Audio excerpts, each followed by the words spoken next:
माता अनुसुईया,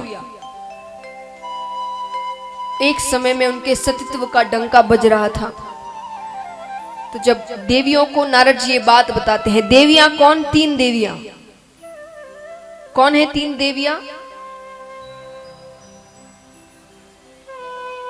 जोर से कहिए। पार्वती जी, लक्ष्मी जी, ब्रह्माणी जी। Very good. 3 देव, उनकी 3 देवियां। उन्हें नारद जी जाकर बताते हैं। उन्होंने कहा अच्छी बात है, पर हमसे भी ज्यादा पतिव्रता नारी है। नारद जी ने कहा अभी तो आपसे भी ज्यादा।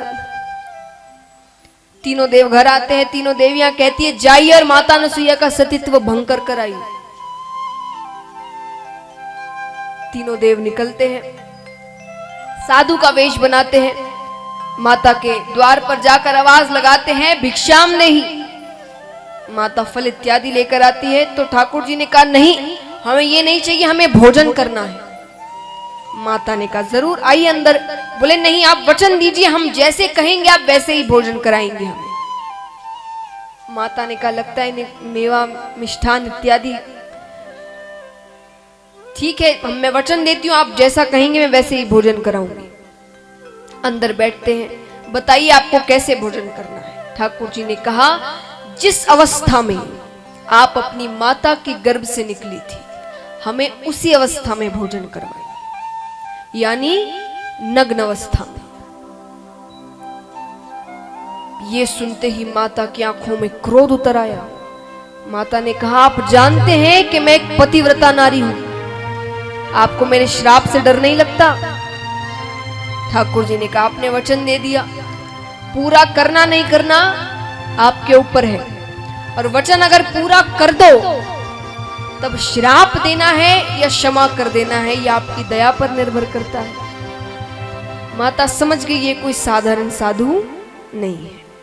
माता ने कहा बैठिए, मैं तैयारी करती हूं। अंदर से जल लेकर आती है, हाथ में जल लेकर ठाकुर जी से प्रार्थना करती है कि अगर मैंने सच्चे मन से अपने पति की सेवा की है, पतिव्रता धर्म का पालन किया है, तो ये पानी छिड़कते ही ये तीनों साधु 6-6 महीने के बालक बन जाए। बोलिए सती माता अनुसुईया जी की।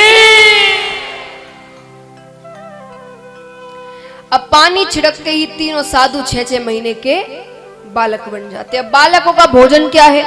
दूध। जैसा ठाकुर जी ने कहा था उसी अवस्था में कमरे में ले जाकर तीनों को दूध पान करवा देती है। और यहाँ बहुत देर तक जब देव नहीं आते तो तीनों देवियां नीचे आती है, प्रार्थना करती है। माता ने कहा ले जाइए। छोटे छोटे पालने में झूल रहे हैं तीनों। माता ने कहा हम क्षमा मांगती हैं आपसे, जैसे हमारे देव थे हमें वैसे ही वापस करिए। फिर से जल छिड़कती है, तीनों देव बच्चे से वापस साधु बन जाते हैं। अब परमाता ने कहा कि मेरा मन नहीं भरा आपको खिलाकर। ठाकुर जी ने कहा हमारा मन भी नहीं भरा। तब तीनों के अंश से माता अनुसुईया को 3 पुत्र होते हैं। ब्रह्मा जी के अंश से चंद्रमा, महादेव जी के अंश से दुर्वासा ऋषि और ठाकुर जी के अंश से दत्तात्रेय भगवान।